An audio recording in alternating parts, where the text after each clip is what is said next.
When you are not disturbed by the actions of others and you are free from the emotions that rule the mind, and then you become the light of the real universes beyond the gods of man. When you have become indifferent to dependence and you are not concerned about good or evil and the efforts of yourself, you are on your way into the real universes. What I'm referring to is the true secret of being is-ness, that which is indifferent and can only be real. You must learn and know where the dangers lie, and when you journey while on earth and beyond.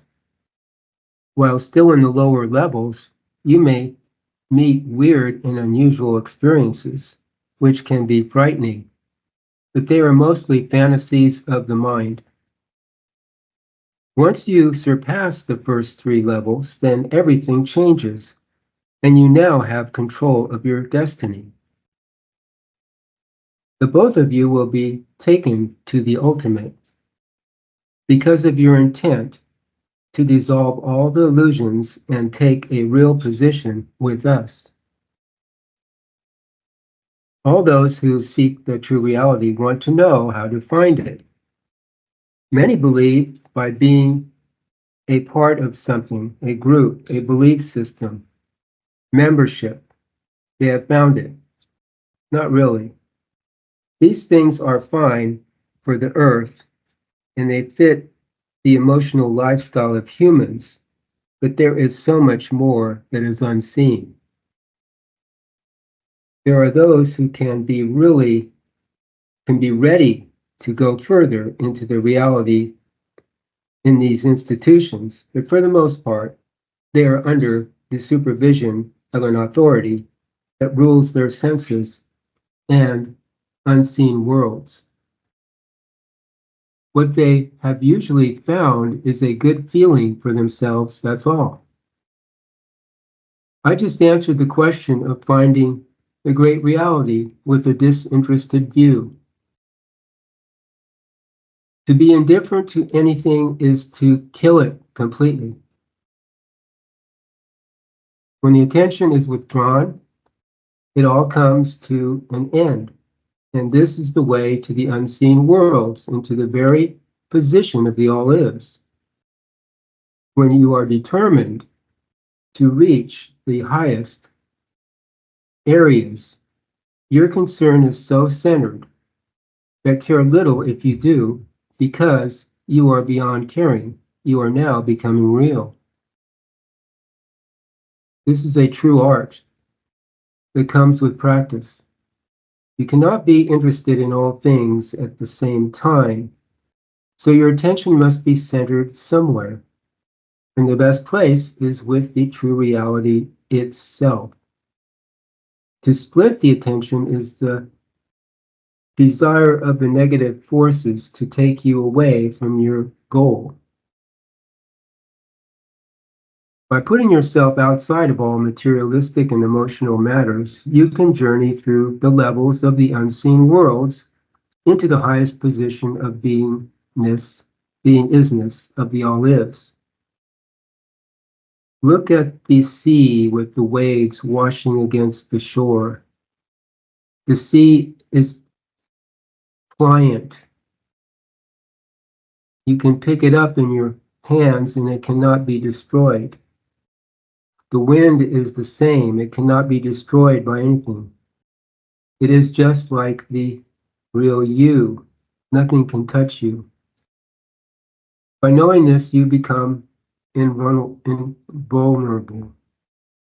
You're without a spot which can be vulnerable to arrows and slings of gossip or the weapons of war which are flung at you by the enemies of any world. There is a way of taking care of all misfortunes in dreary places of the earth, a way to become immortal, but you must be the risk taker and have the real courage to explore. In the world of Daswandwar, there is a river called Mansover, where a stream of sweet nectar flows out of a lake. Once you bathe in this river of immortality, nothing can harm you. This is your assurance against any karma and your place among the immortals as you move higher into the real universes of sound and light. All those who have lived on the earth in the early ages were bathed in this strange river. Hence their long lives and the fact that they were like gods and walked the earth and were inveigled into marrying the daughters of man. And so finally they disappeared because they lost their divinity, actually forgot it. But the women kept telling them that they were not gods, but ordinary people. And so more lifetimes became their style of living. So much for history. The way of indifference is paradoxical because you have desire. So while desire rules your life, which is more or less the influence of the space gods, it would seem that being real does not make any sense at all. Because most people are taught to strive for something they really cannot have. When they meet the real guides and what is being presented, they feel threatened by the fact that all of a sudden, all their hopes and dreams will vanish. On the contrary, everything actually gets better. This can be one of many scenarios that the personal mind, the pleasure principle, will immediately conjure up. It is actually the dark lords projecting illusions and wanting to protect their subjects from becoming aware of whom they really are. Actually, once a person learns what is taking place in their real awareness with the real connection, they will eventually perceive the gift being real. The simplicity of being able to rise above the dualistic conditions promotes a great enthusiasm for one, because you are relieved of unnecessary burdens that make no sense and have no value.